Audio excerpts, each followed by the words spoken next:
Bonjour à tous.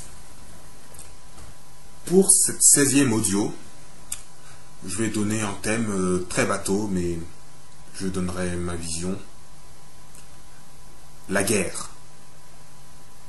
Vaina, comme on dit en russe. Il faut tout d'abord faire la différence entre la guerre matérielle et la guerre spirituelle. La guerre spirituelle, les athées chevronnés n'y participeront pas. Ils s'en moquent. Pour eux, ce ne sera que la guerre matérielle. Et pour les croyants, la guerre matérielle, c'est un peu difficile parce que si on soutient un État et que nos frères et sœurs dans la foi se font tuer, on a été responsable d'avoir participé à ce que des innocents se fassent tuer. Donc la guerre matérielle est quelque chose qui me touche profondément au cœur en ce qui me concerne.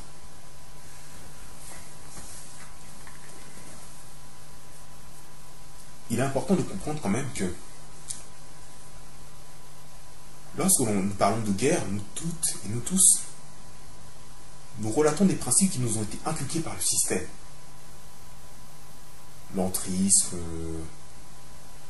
la logique guerrière, les armes les armes que nous allons, qui seront fabriquées par ceux qui voudront faire la guerre aux élites.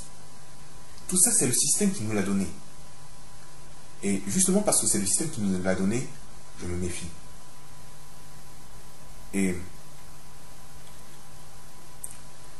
je préfère lire Sun Tzu, pour l'imprégner de comment est vue la guerre. Et pour justement ne pas raisonner dans leurs termes, ne pas faire la guerre comme eux voudraient que je la fasse. C'est difficile. Certains pourraient trouver que c'est présomptueux, mais quand on est un être spirituel, beaucoup de choses sont possibles. N'oubliez jamais. Donc, la guerre, c'est simplement la lutte de tous contre tous. Et c'est une surenchère. Voilà. C'est une surenchère qui peut être provoquée par les voyous qui nous empêchent de nous organiser entre nous, au sein de notre propre pays. C'est la surenchère au niveau militaire, même si, comme l'a dit Courrier UWF, on est dans une époque qui change. La guerre est beaucoup plus subtile. En particulier pour les États-Unis et Israël, avec les drones qui tuent de manière ciblée. Et il y a la guerre de l'information, de la désinformation pour être plus précis, qui réussit à miner des pays. Donc la guerre ne sera plus la même qu'avant. La troisième guerre mondiale du Moyen-Orient n'aura pas lieu. Courrier UWF en a très bien parlé. Les guerres changeront, le système changera. Et c'est pas pour autant que nous devons renoncer à être indépendants, à nous émanciper, mais les armes ne devront pas être les mêmes qu'eux. Par exemple, pour moi, créer un commerce parallèle, ça ne m'emballe pas. Parce que c'est utiliser en fait les outils que le système a à sa disposition. On a difficilement vu un faux monnayeur gagner. Et en plus, vu que moi, je suis quelqu'un qui récuse l'argent, vous croyez franchement que je veux créer un commerce parallèle? Non, ça ne m'intéresse pas. Je veux au contraire me libérer des lois que ce système m'a imposées. Certains diront que c'est utopiste. Pour moi, les utopistes sont ceux qui croient qu'ils battront le système avec les armes que ce système même leur a fourni. Le Sensei lumineux au Pérou a utilisé les armes que le système lui a fournies et il a pris très cher. Il est toujours là, avec sa violence, mais on voit que ça ne mènera nulle part. Et c'est le cas de toutes ces révoltes qui veulent utiliser ce que le système leur a donné pour agir. Il faut que nous changions profondément. Ma vidéo audio sur la Révolution n'était pas une audio faite par hasard. Il faut vraiment que nous changions intérieurement, que nous regardions le monde sous un certain regard, un certain aspect, et que nos armes ne soient pas les mêmes que celles du système. Moi, je défends les armes spirituelles, comme il est écrit dans la Bible, dans le Nouveau Testament, dans Éphésiens chapitre 6, versets 10 à 20. Lisez et vous verrez les armes qui sont importantes pour un chrétien. Donc la guerre, mais la guerre pourquoi? Pourquoi et pour qui nous battrons-nous? Ça, c'est la question principale à se poser.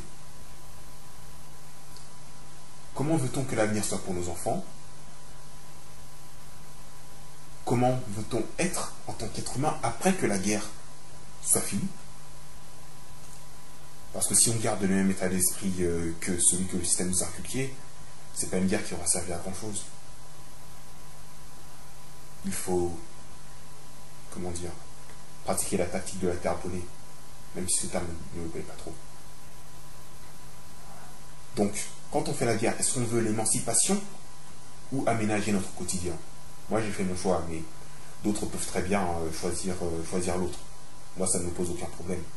Tant que ces personnes-là sont heureuses et qu'elles ne sont pas quelque chose de néfaste pour d'autres. C'est important.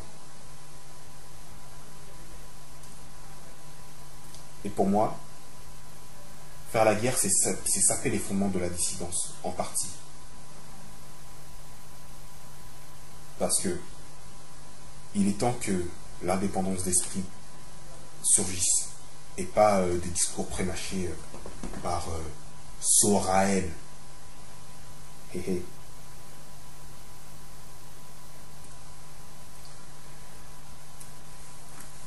Pour ce qui concerne la guerre, il y a aussi les influences extérieures qui jouent, qui rentrent en compte. On le voit avec la Russie. La Chine le fait et réussit à bien mettre la Russie dans son escarcelle. Les États-Unis font leurs opérations d'intégration, mais c'est beaucoup moins, c'est pas violent comme la Russie. Il ne faut pas se le cacher.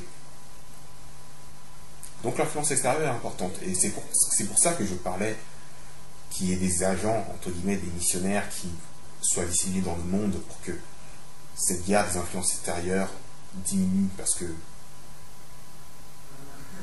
si on laisse les autres pays qui voudront rester dans le système marchand et que la France ne devient plus un pays marchand, il y a de gros problèmes en perspective. Donc la lutte sera mondiale, qu'on le veuille ou pas.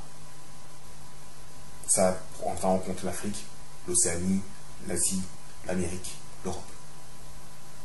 Voilà.